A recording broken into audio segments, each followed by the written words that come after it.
ആ അന്ന് ഇന്ദ്രനൊരാണായിരുന്നു, ഇന്ന് വെറും പെങ്കോന്തൻ. അല്ലാതെന്ത് പറയാനാ? അമ്മ എന്തെങ്കിലും തനിച്ചിരുന്ന് സംസാരിക്കുന്നേ? എനിക്ക് സംസാരിക്കാൻ ആരെങ്കിലും വേണ്ടടി. അതുകൊണ്ട് ഞാൻ തനിച്ചിരുന്നിങ്ങനെ ഓരോന്നും പറയായിരുന്നു.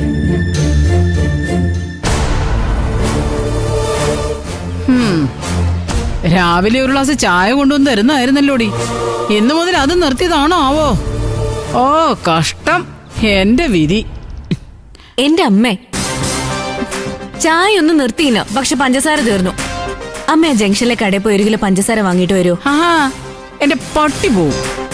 എടി ഇവിടെ കുഞ്ഞുങ്ങളെ നോക്കല് മാത്രമാ എന്റെ ജോലി. അത് മാത്രമേ ഞാൻ ചെയ്യൂ. അല്ല പിന്നെ. അമ്മേ. സോനെ, ഇന്നലെ വാങ്ങിച്ചതിൽ പഞ്ചസാര ഉണ്ടായിരുന്നല്ലോ. എവിടെ? ഞാനിങ്ങ് കണ്ടില്ല. വാങ്ങി കാണുന്ന ഏട്ടത്തിക്ക് തോന്നിയതായിരിക്കും. തോന്നിയതൊന്നും അല്ല. കടയിലെ കണ്ണന്റെ കയ്യിൽ കൊടുത്ത ലിസ്റ്റിൽ 2 കിലോ പഞ്ചസാര ഞാൻ എഴുതിയിട്ടുണ്ടായിരുന്നു. ഇനി അവനത് എടുത്തു വെക്കാൻ മറന്നിട്ടുണ്ടെങ്കിൽ പിന്നെ അത് കാണില്ലായിരിക്കും. ഇങ്ങനെ പറഞ്ഞിട്ട് കാര്യമില്ലല്ലോ ഏട്ടത്തി. ആവശ്യത്തിന് സാധനം കിട്ടണ്ടേ? രാവിലെ അമ്മയ്ക്ക് ചായ വേണം, കുട്ടികൾക്ക് പാലും എടുക്കണം. പഞ്ചസാര ഇല്ലാതെ ഞാൻ എന്ത് ചെയ്യും? മര്യാദയ്ക്ക് എല്ലാ കാര്യങ്ങളും നടന്നു പോയിക്കൊണ്ടിരുന്ന ഒരു വീടാ ഇത്. എല്ലാം മാറ്റി മറിച്ച് കളയാന്ന് പറഞ്ഞിട്ട് രാവിലത്തെ ചായ കൂടി മുട്ടിച്ചു എന്ന് പറഞ്ഞാ മതിയല്ലോ. ഇനി എന്തൊക്കെ മുട്ടിക്കോ എന്തോ. അമ്മ ഇനി അതിന്റെ പേര് വഴക്കിടാൻ പോകണ്ട.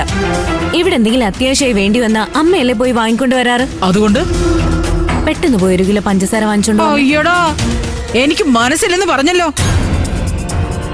പിന്നെ ഞാൻ ആരോടാ പറയണ്ടേ? സത്യന്റെ ശ്യാമേട്ടൻ നടത്തം കഴിഞ്ഞ് വന്നിട്ടില്ല. ഇന്ദ്രനോട് പഞ്ചസാര വാങ്ങിക്കൊണ്ട് വരാൻ എനിക്ക് പറയാൻ പറ്റുമോ? സോനെ, നീ ടെൻഷൻ ആവാതെ. പഞ്ചസാര ഞാൻ വാങ്ങിച്ചോണ്ടെന്നാ പോരെ. ഏട്ടത്തി പോവാനോ? അത് വേണ്ട. ജംഗ്ഷൻ വരെ നടക്കാൻ കുറച്ച് ദൂരമുണ്ട്. അതൊന്നും കുഴപ്പമില്ല, ഞാൻ കാശെടുത്തിട്ട് വരാം.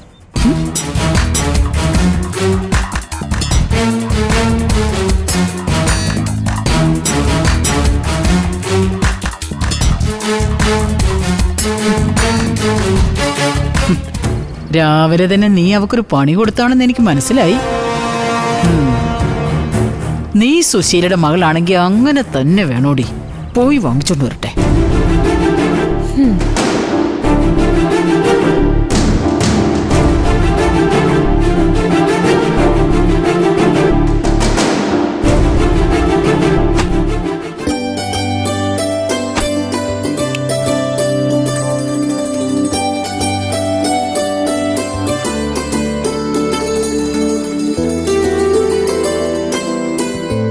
ഇന്ദ്രേട്ടാ, എനിക്കൊരു 100 രൂപയും സ്കൂട്ടറിന്റെ ചാവിയും വേണം. എന്ത് പറ്റി? എന്തെങ്കിലും വാങ്ങിക്കാൻ പോകാനാണോ? അതെ, ബാക്കിയൊക്കെ ഞാൻ വന്നിട്ട് പറയാം. ഇന്ദ്രേട്ടൻ കാശും കീയന്താ.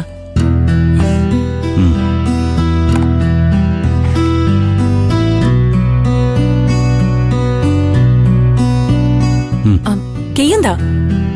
അല്ല, ഇവിടെ വേറെ ആരും ഇല്ല അനു. നീ എന്തിനാ കടയിൽ പോകുന്നു ഇപ്പോ? ഒന്നും കുഴപ്പമില്ല ഇന്ദ്രേട്ടാ, രാവിലെ തന്നെ ഓരോരുത്തരും ഓരോ തിരക്കിലല്ലേ.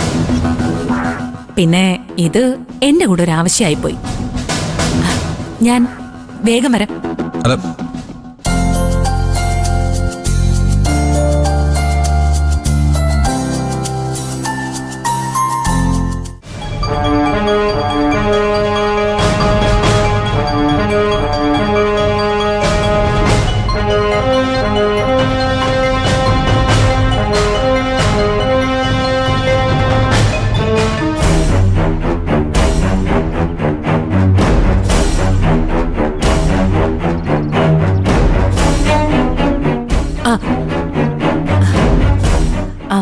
സോനെ, പഞ്ചസാര അല്ലാതെ വേറെന്തെങ്കിലും വാങ്ങിക്കാനുണ്ടോ? അല്ല, ഇന്നലെ കൊണ്ടുവന്നേലെ തേയില ഉണ്ടല്ലോ അല്ലേ? തേയിലയുണ്ട്. ഇനി എന്തൊക്കെയില്ലെന്നേ ഓരോ ആവശ്യത്തിന് നോക്കുമ്പോഴേ അറിയാൻ പറ്റൂ. കുഴപ്പമില്ല, എന്തില്ലെങ്കിലും എന്നോട് പറഞ്ഞാ മതി. ഞാൻ വേഗം എത്തിച്ചു തന്നോളാം. പിന്നെ ഇതൊക്കെ എന്റെ ഉത്തരവാദിത്തമായി പോയല്ലോ.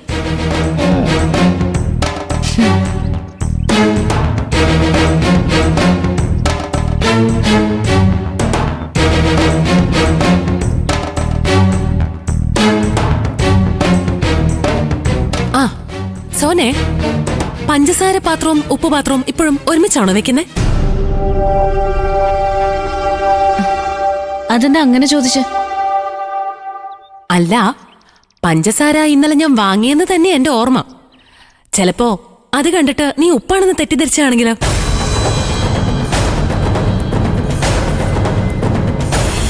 അല്ല, അങ്ങനെ സംഭവിക്കാറുണ്ടല്ലോ, അതുകൊണ്ട് ചോദിച്ചെന്നേ ഉള്ളൂ.